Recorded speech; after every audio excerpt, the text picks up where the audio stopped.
नहीं की। इस सूबे में, इस बिहार में किसी को मुख्यमंत्री बनने का मौका मिला तो वो गाय भैंस का चारा तक खा गया। इसी बिहार में एक एक ऐसे कारगुजारी हमारे नेताओं द्वारा हुआ है। इसी बिहार में शेल्टर होम कांड तक हुए हैं। इसी बिहार में सबसे बड़ा चारा घोटाला तो कभी सृजन घोटाला हुआ है। इस बिहार में एक मुख्यमंत्री बने तो गांधी मैदान को गिरवी रखकर तनख्वाह बांट दी लोगों की। इसी बिहार में कोई मुख्यमंत्री बना तो जल नल में पूरी संपदा लुटा दी। इसी बिहार में कहाँ और किस विभाग में घोटाले नहीं हुए हैं। ये जो आर्थिक अपराध अन्वेषण विंग हैं, इसे इस बिहार में मुकदमों की कमी हो गई या इसे बिहार में कोई बड़ा अपराध होता नहीं दिखा।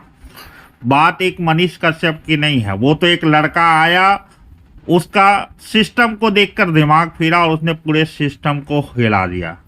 बिहार से निकलकर, अपने गांव से निकलकर, ग्रामीण परिवेश से निकलकर एक लड़का पूरे भारत में आज कहीं ना कहीं यूट्यूबर के क्षेत्र में इतना सफल रहा कि उसने लोगों का ध्यान आकर्षण किया। और मैं एक बात बड़ी ईमानदारी से कहना चाहता हूँ, अगर कोई किसी को इतनी बड़ी संख्या में प्रभावित कर रहा है तो कुछ न कुछ उसके अंदर तो खास है। और खास है इस बात से इनकार अगर कोई सत्ता और सरकार कर रही है। अगर ये उम्मीद लगाकर बैठा जा रहा है कि मनीष कश्यप को महज गिरफ्तार कर लेने से, उसके खाते को फ्रीज कर देने से, उसको यहाँ से लेके तमिलनाडु तक परेशान करने से अगर किसी सत्ता और सरकार की जय जयकार हो सकती है तो वो वाकई भ्रम में है। मनीष कश्यप जैसे लोग अपने इच्छा शक्ति के इतने मजबूत होते हैं कि उन्हें कोई प्रताड़ना डिगा नहीं सकता, कोई प्रताड़ना दबा नहीं सकता। हाँ, मैं मानता हूँ कि अगर जेल जाने से कुछ गलतियों की शुद्धि हो सकती हो तो हो जाए। और निश्चित रूप से मनीष कश्यप जैसे लोग जब जेल जाएंगे तो हो सकता है उनके अंदर कोई विकार जो रहे वो निकल जाए।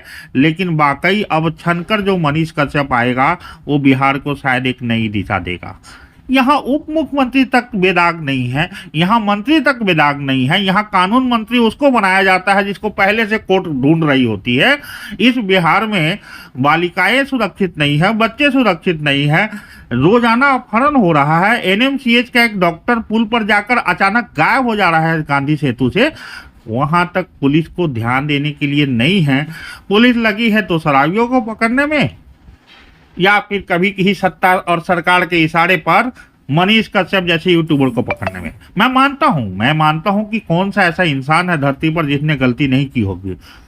तमिलनाडु प्रकरण में भी मैं मानता हूं कि गलत वीडियो को चलाना, फेक वीडियो को चलाना, ये मनीष कश्यप की बहुत बड़ी गलती होगी। लेकिन ये गलती इतनी बड़ी नहीं है जितनी बड़ी हमारे सूबे के मुख्यमंत्री करते रहे हैं, उप मुख्यमंत्री करते रहे हैं। किसने घोटाले नहीं किए, किस पर चार्ज नहीं है, किस पर केस नहीं है। ये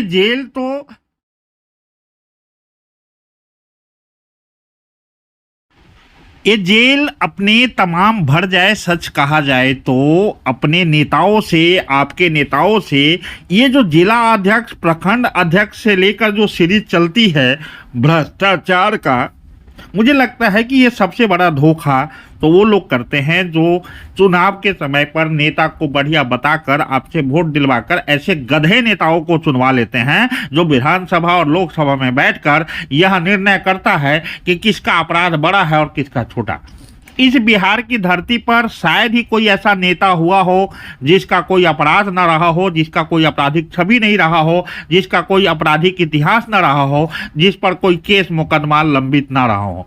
तमाम बाहुबली छन छन कर पता नहीं पवित्र हो गए। तमाम बाहुबली आज राजनीति के सदन में आकर सुरक्षित हो गए। वही एक पत्रकार सुरक्षित नहीं है, इसलिए कि उसने ये कहा कि बिहारी बाहर सुरक्षित नहीं है। मैं मानता हूं कि वीडियो फर्जी हो सकता है, मैं मानता हूं कि इसमें कानून का उल्लंघन हो सकता है, लेकिन ये नहीं मानता कि बिहारी परेशान नहीं है।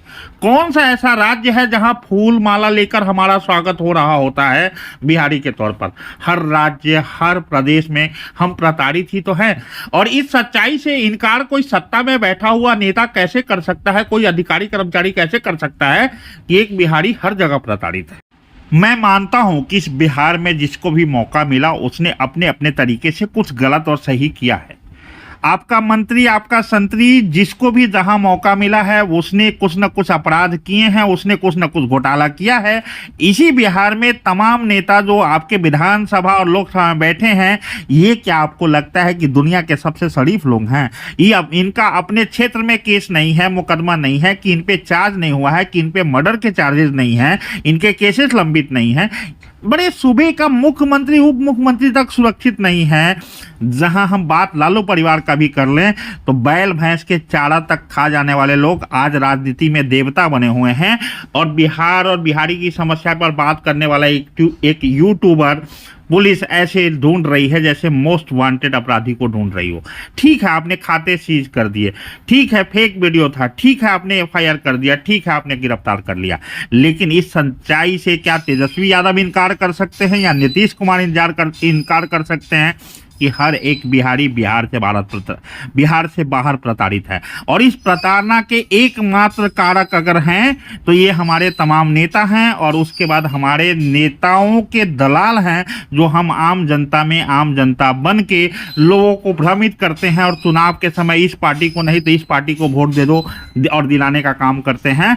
क्या ये सत्य नहीं है कि कोरोना काल में हमारे लोग पैदल चलते हुए आए हैं? क्या ये सत्य नहीं है कि कोरोना काल में कोई पूछने वाला नहीं था? क्या ये सत्य नहीं है कि कोटा में छात्र फंसे हुए थे? क्या ये सत्य नहीं है कि हम यहाँ आज भी प्रताड़ित हैं?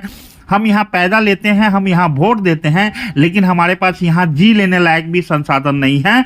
हम मजदूरी भी करने जाते हैं तो पंजाब जाते हैं, हरियाणा जाते हैं, तमिलनाडु जाते हैं, केरल जाते हैं। इस धरती पर शायद ही कोई ऐसा जगह छूटा हो जहाँ बिहारी मजबूरन पलायन का शिकार होकर ना पहुंचा हो। तो ये तो सच्चाई है। किस सच्चाई को ढकने का प्रयास हो रहा है? मैं मानता हूं कि मनीष कश्यप वाले वीडियो फेंक रहे होंगे, कानून का उल्लंघन हुआ है, लेकिन यहाँ तो तमाम जो कानून के उल्लंघन करते रहे हैं, जो घोटाले करते रहे हैं, जो जेल जाते रहे हैं, उनका पूरा परिवार, पूरी पीढ़ी, बाप जेल गया तो बेटा बैठेगा, बेटा जेल जाएगा तो बहू बैठेगी कुर्सी पर। ये जो पूरी राजनीति चल रही है, एक नीतीश कुमार है, जनता वोट दे तब भी मुख्यमंत्री, ना दे वोट तब भी मुख्यमंत्री, कभी 15, 17, 18 वर्षों से चुनाव नहीं लड़े, विधान परिषद के रास्ते से बैकडोर से घुसने वाले तमाम मंत्रिमंडल के वो मंत्री और संतरी। मैं तो केवल इतना ही कहूंगा कि मनीष कश्यप का जेल जाना एक अलग संकेत लेकर आया है बिहार में, और निश्चित ही बिहार में अब जनता, खास करके युवा, अपने तराजू पर इन तमाम नेताओं को तौलने का काम करेगी। महज एक मनीष कश्यप का जेल जाना काफी नहीं होगा। ये बिहार में एक ऐसा संकेत दे रहा है कि युवा वर्ग कहीं ना कहीं अब इस बात को सोचने को बेबस है कि आखिर ये तेजस्वी यादव दूध के ढूले हैं क्या, ये बाकी नेता दूध के धुले हैं क्या? इतने बड़े घोटाले वाले परिवार जिसने गाय भैंस के चारा तक को खाना गैर मुनासिब ना समझा हो, ऐसे में बिहार में एक यूट्यूबर का जेल जाना और उसके पीछे इतने लोगों का फैन फॉलोइंग होना और इतने लोगों का बेचैन होना, इतने लोगों का समर्थन होना एक नया संकेत दे रहा है इस बिहार में। मनीष कश्यप के संबंध में मैं केवल इतना ही कहूँगा, उस व्यक्ति में कुछ ना कुछ तो खास है, इतना खास जितना खास आपके सूबे के उप मुख्यमंत्री में भी नहीं है, तेजस्वी में भी नहीं है।